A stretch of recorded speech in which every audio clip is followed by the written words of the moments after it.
Welcome back to Internet. It's time for another anime first impression video. This is gonna be on Baban Baban Baban Vampire. I believe that's what it was. It was written because it was written in a weird font, so I was kind of hard to read. But I think it was Baban Baban Baban Vampire.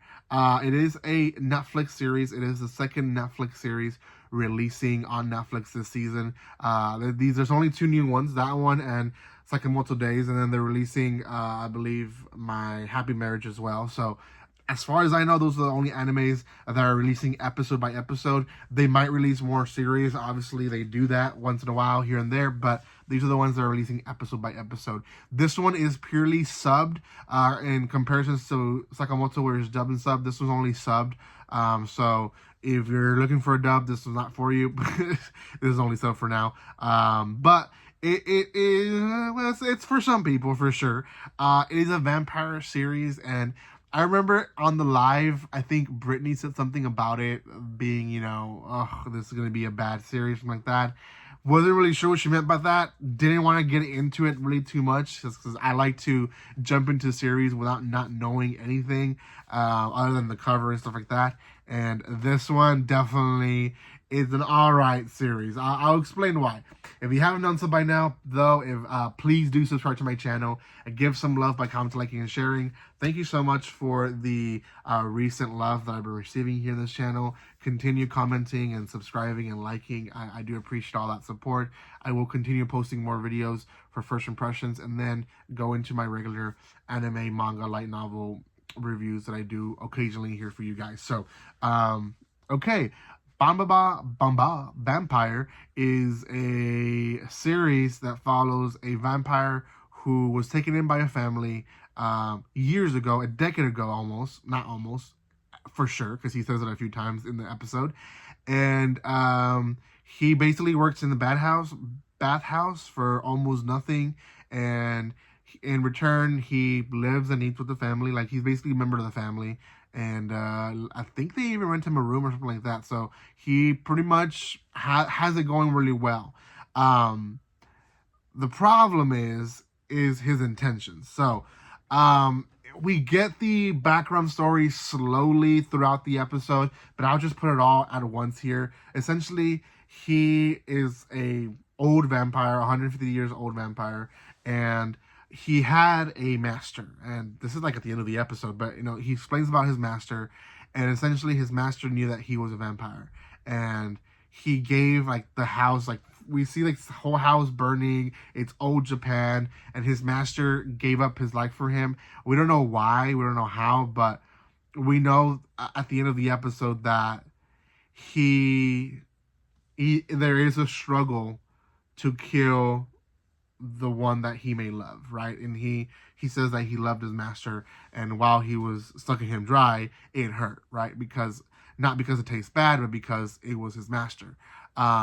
So after that, I guess he became just a wanderer, and eventually he got chased out by someone. We don't really get that details yet, but he got chased out by someone or some group, and he ends up in the city. He's in plain sunlight. Sunlight doesn't kill him, but it does weaken him, and he is in the verge of like dying.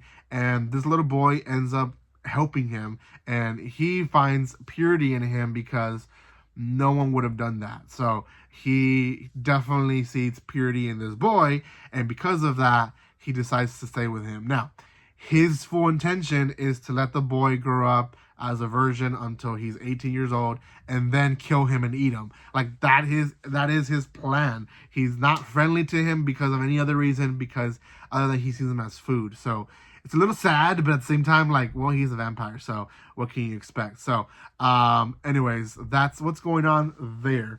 The episode basically starts with introducing him as a character in the bath place, and the boy, he is going to high school for his first year. He's very nervous. The vampire's like, you let me know if anyone bullies you, and we know why. He's gonna basically kill him. But the boy goes to school, and he has this first sight love encounter with this girl on the way to school. And the girl, she's very cute, she's very nice with him, she gives him his handkerchief and everything. So he is head over heels. He thinks that she has the same feelings for him, and he's all about it, right? So in school, he sees her again, and I believe they end up in the same class. But I will say, in the school, knowing anime, there was a few characters they kind of panel to that for sure are either vampires or they're going to be main characters to like either bully him or another love interest for him. So yeah, there's more characters for sure that are going to be showing up there in the story. They're just introduced and not much else happens. He goes home and tells the vampire about how he's in love and how he needs advice. He doesn't know what to do. He doesn't know what to do next, how to approach her, how to talk to her. He needs help, right? He's a young boy. And the vampire goes like, no, in his head. Like, no, like this cannot be happening.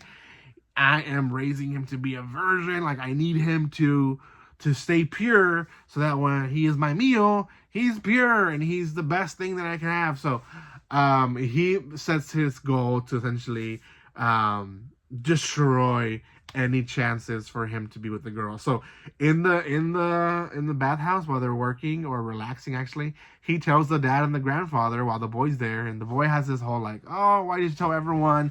And the vampire in his mind thinking like, if parents know about the girl, usually people like stop liking the girl. So he's like, yeah, this is definitely gonna work for my favor. And the boy runs off. So he goes and tries to console him. And he's like, no, I'm still in love. I still want to talk to her. I need help. So he gives him some bad advice, to be honest, to how to approach her. Like he talks about giving her a massage and all that. And he's like, really? He's like, yeah, you should do that. You should try that. See how that goes for you. So he's definitely sabotaging him in all as possible. And then after that, he takes a handkerchief and smells it and gives it back. He's like, oh, sorry. And he goes and tracks her down. Well, he does eat someone before tracking her down. When he tracks her down, for some reason, he can't get into the house. There's some shield or some protection around the house. Doesn't allow him to get there. But he tries to still intimidate her. And then he's like, you fell in love today, right? And she's like, no, I didn't fall in love today. I don't even know what you're talking about. So the episode ends like that. She does not like the boy, apparently. I feel like she's going to fall in love with the vampire. She's going to want to become, like, she's going to, I probably think, like, this whole Eclipse, not Eclipse, is it called Eclipse? Twilight. Well, Eclipse is another book, but Twilight story in her mind, like, oh, love interest, the vampire. I think that's what's going to happen, and no, it's probably not. Now, is it a good series? It's all right. I feel like if it didn't have the inappropriate jokes that it does, it would be a great series. It would be a great comedy. I would give it probably a 7. But there is 3 times maybe that he's thinking about the boy, about how he's gonna eat him, and he is aroused by that. It goes beyond just like, I want to eat him. So, and they show him being aroused, which is annoying. It's like, you ruin a good comedy that could be good with those scenes. So I'm going to give this one a 6 out of 10. It could have been better without that, but it is what it is. Thank you guys so much for watching this. If you haven't done so by now, make sure you subscribe to my channel, and I will see you next time. Like always, don't be strangers. See you guys.